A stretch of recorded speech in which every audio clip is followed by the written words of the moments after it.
ഇടതുപക്ഷ പ്രസ്ഥാനങ്ങളുടെ അമരക്കാരൻ സീതാറാം യെച്ചൂരിക്ക് വികാരപരമായ അന്ത്യാഭിവാദം ചൊല്ലി തലസ്ഥാന നഗരി. വസന്തകുഞ്ചിലെ വീട്ടിൽ നിന്ന് AKG ഭവനിലെത്തിച്ച ഭൗതിക ശരീരം പ്രകാശ് കാരാട്ടും മുഖ്യമന്ത്രി പിണറായി വിജയനും MA ബേബിയും A വിജയരാഘവനും അടങ്ങുന്ന PB അംഗങ്ങൾ ഏറ്റുവാങ്ങി. ചെങ്കൊടി പുതപ്പിച്ച മൃതദേഹം കാണാൻ മുതിർന്ന നേതാക്കളും രാഷ്ട്രീയ രംഗത്തെ പ്രമുഖരും ഒഴുകിയെത്തി.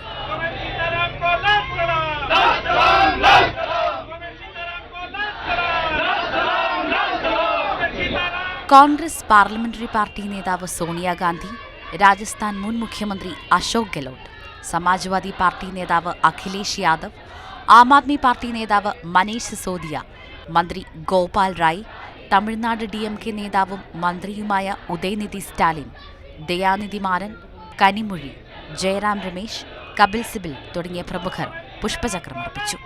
വൈകിട്ട് 3:15 മണിയോടെ AKG ഭവനിൽ നിന്ന് അശോകൻ റോഡിലെ 14 നമ്പർ വീട്ടിലേക്ക് വിലാപയാത്ര തുടങ്ങി. പ്രിയ നേതാവിന് യാത്രാമൊഴി ചൊല്ലി ആയിരങ്ങൾ പിന്നാലെ.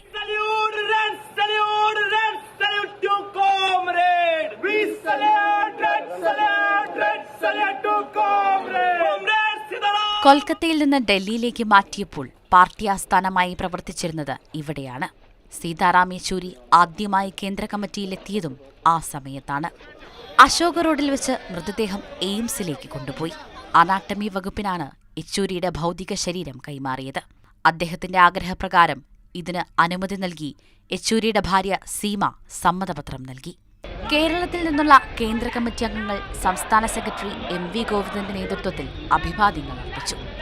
മന്ത്രിമാരായ KN Balagopal, P Rajeev, MB Rajesh, Muhammad Riyas, Saji Cherian, VN Vasavan, R Bindu, P Prasad, Kadannappally Ramachandran, speaker AN Shamseer, Congress നേതാവ് രമേശ് ചെന്നിത്തല, മുസ്ലിം ലീഗ് നേതാവ് PK കുഞ്ഞാലിക്കുട്ടി, കേരള കോൺഗ്രസ് നേതാവ് ജോസ് K മാണി തുടങ്ങിയവരും പുഷ്പചക്രമർപ്പിച്ചു.